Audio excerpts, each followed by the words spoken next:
No justice! No peace! No justice! No peace! Friends and family chanting along Stricker Street, taking the steps Saturday night to send a message. Well, we demand them to put down the guns and stop the violence. A peace walk outside the Lillian S. Jones Rec Center in Baltimore, remembering Malaya Turner. Yeah, y'all all know Malaya Turner. You know, the girl that Jamel Hill been tweeting about all day. Right? The girl that Joy Reid had on her show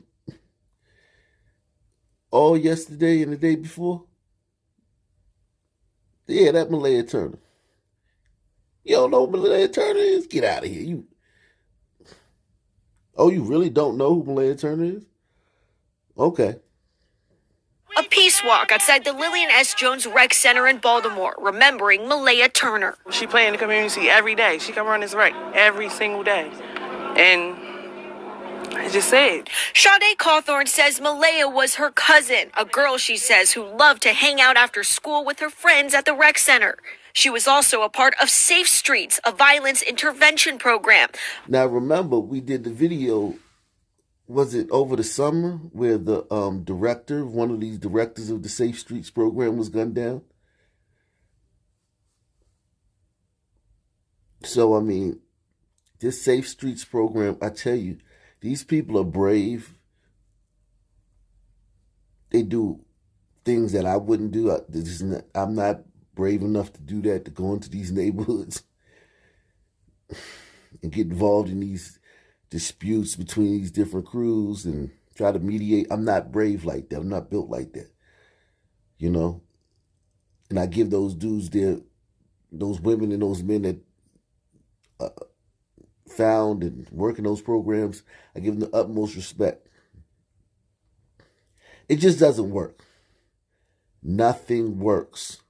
We need a new crime bill so that little girls like this don't have to get mowed down in the streets. She was also a part of Safe Streets, a violence intervention program. Violence that killed Malaya last Thursday, just outside in the spot she played. Somebody shooting and killing her that night. Police with no word yet on a suspect. Malaya was a loving, funny little girl. She get on everybody's nerves. Not in a bad way, but in a good way. And it's really sad that this happened to her. Cawthorn says she remembers Malaya most for her personality. She loved to joke and care for others. I'm a part of this family, and I ain't going nowhere. Community now stepping in with hugs and support for Malaya's family, and to remind youth violence is not the answer. Say stop! Say stop! We do these marches just in case if we can touch one heart, one mind, even if it's just one person, to try to just divert them away from committing these violent crimes. Cawthorn says more must be done to bring justice for Malaya. She hopes newly installed streetlights will deter more violence at the rec center. Get them off the street! Teacher! Chanting under the light, Malaya's light, to stop the violence. M! Malaya! M! Malaya! And at last check, Baltimore police were offering a $13,000 reward to anyone with information leading to an arrest. The Let's Thrive Baltimore organization says it's also raised money for Malaya's family to cover funeral costs and counseling. In the newsroom, Amy Liu, WBAL TV 11 News. Welcome back. Shootings are all too common in our community, and there is a human toll behind each and every one of them. Well, I mean, I give her credit for saying this, but where's the person on the national stage saying this? The local news reporters routinely say this everywhere you go.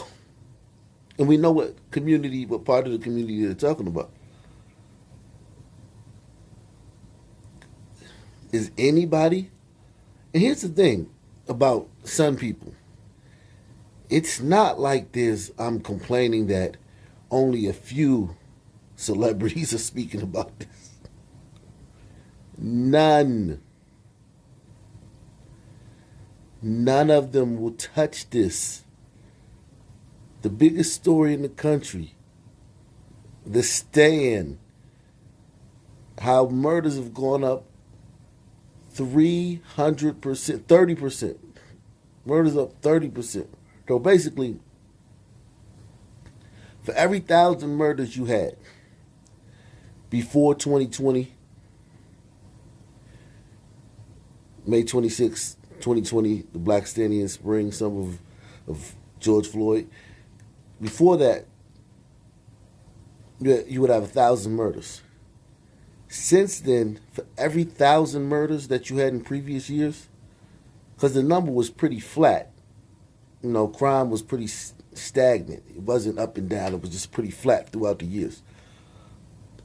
Since massive Biden's crime bill, which I excoriated him for, which I now look back and say that was the best thing he ever did. But since then, the number was flat. So for every 1,000 murders you had in that period between that time and 2020, now you have 1,300. Okay? So just think about it. So now let's say 3,000 murders.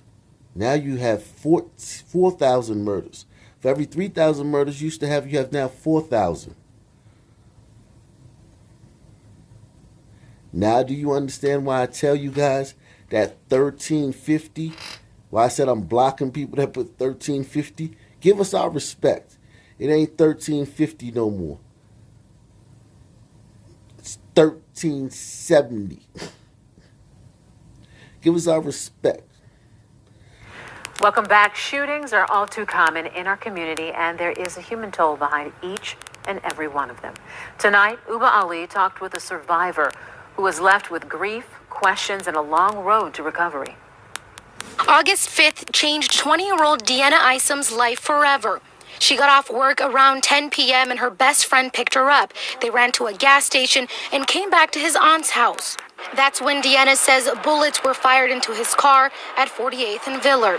Her friend Dion William died. Wow. So Dion died. And this is Milwaukee. I mean, what we waiting for Aaron Rodgers to say something? I mean, come on.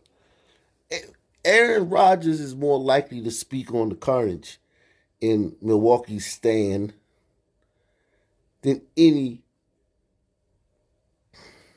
super woke Sun Man athlete in the whole planet. We more likely to get a statement about this from Aaron Rodgers or Brett Favre.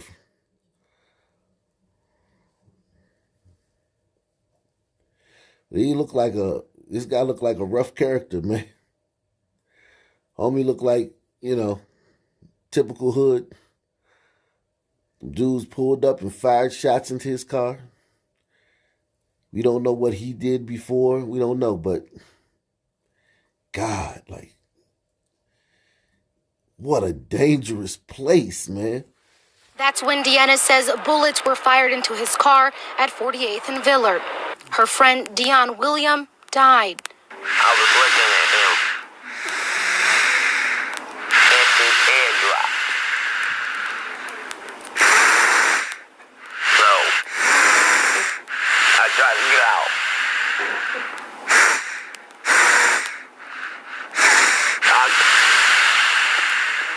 I thought I was not safe at all. It didn't even think to go to the gas station. Okay? So this is what it looks like. This is what life in the stand really looks like. Okay? Talking through a tube. Okay?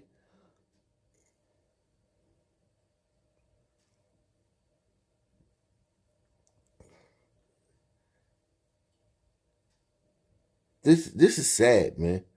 She's lucky to be alive, and she has a long road to recovery. But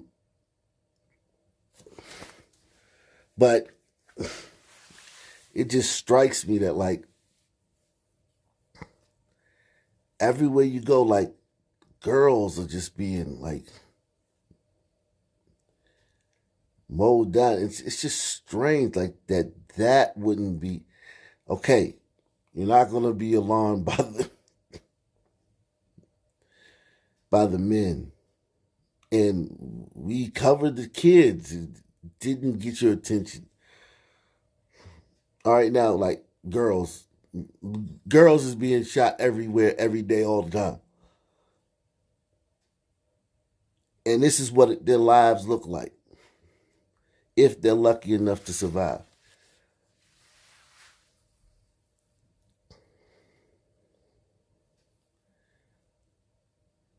No one cares. No one cares. And I'm resigned to that. And salute to all you guys that keep supporting the channel. PayPal, Cash App, Super Chat, likes, shares. Come join the panels on Ock Nation TV on Tuesdays and Fridays at 9:30. And give your opinions and updates and tell us about what's going on in your area. Salute to all you guys, man.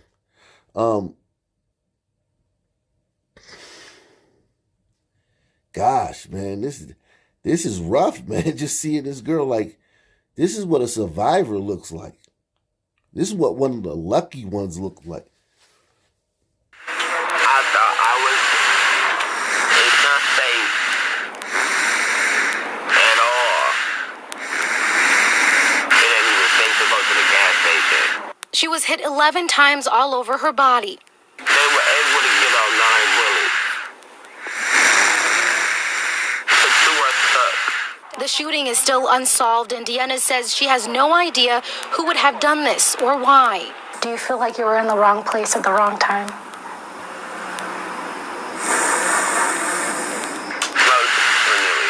After countless surgeries, Deanna's home recovering, trying to cope with her new life as a paraplegic. Oh my God, man. And this is what it looks like in the stand, man. This is what it looks like. These are the realities of the situation. The lucky ones.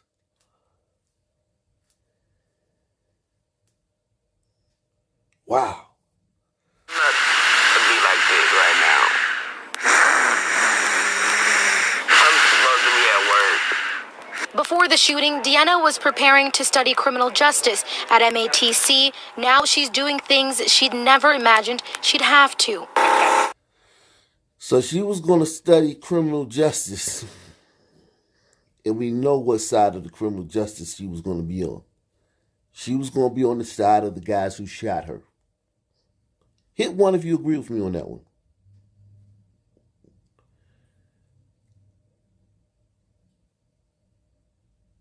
She was going to study criminal justice to reform it, to make it easier than it already is.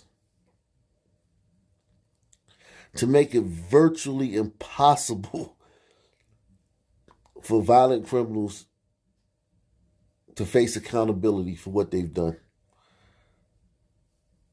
She was going to be a super mammy. Let's just cut it out. A sister in a democratically run city that's been marred with protests. This is a hop, skip, and a jump from Kenosha. A sister in one of these cities going to school to study criminal justice. You know what side she was going to be on. The criminal side. Man. Before the shooting, Deanna was preparing to study criminal justice at MATC. Now she's doing things she'd never imagined she'd have to. Like suctioning her tracheotomy to clear her airway and learning to live in a wheelchair. 2 months later, she's still left with questions for the person or people who shot her and killed her best friend. What would you say to them?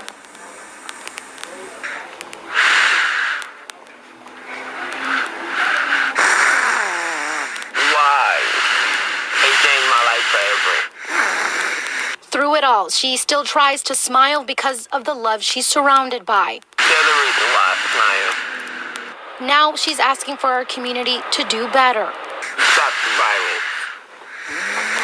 You can say it. But are we doing it? Can we do it? Deanna has a long road to recovery, but she's looking forward to attending MATC when she's able to, and she's hopeful that someone will be held accountable for what happened that August. Okay, so she's still going to go to the school and study criminal justice.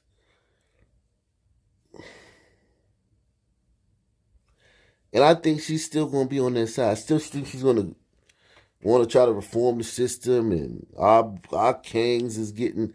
I mean, these sisters cannot help it. They can't help it. Trust me, I know a bunch of them. And I want to show a picture of this young lady in happier times, man. Give her some dignity, man, because it's a shame what happened to her, but I just know, beyond a shadow of a doubt, like, I know sisters, man. Under no circumstance will this change her level of wokeness, what she thinks about the system and the powers that be and the man, and racism, and all that stuff.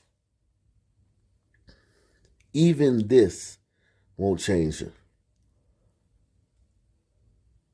I know a bunch of sisters, man. Gang of sisters. I'm from Chocolate City. Even this won't change. It's almost like they're locked in to this mindset that their kings are being gunned down in the street, even though everybody they know has been shot by a sunman. And it's the darndest thing. And this sister can go on to do whatever she wants to do in life. I'll just be happy if she still gets to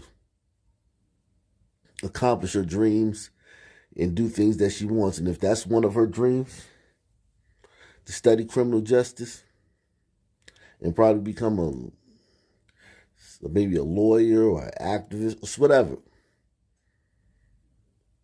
I would like to see this woman take this and become a victim's rights activist, maybe, but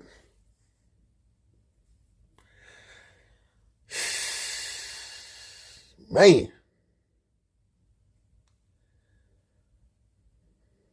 I just know that if she's a sister and she's in one of these democratically run cities, this experience she's having, it does nothing to what changes her mentality on the subject one bit. Why? It changed my life forever. Through it all, she still tries to smile because of the love she's surrounded by. They're the reason why I smile. Now she's asking for our community to do better. Stop the violence. You can say it. But are we doing it? Can we do it?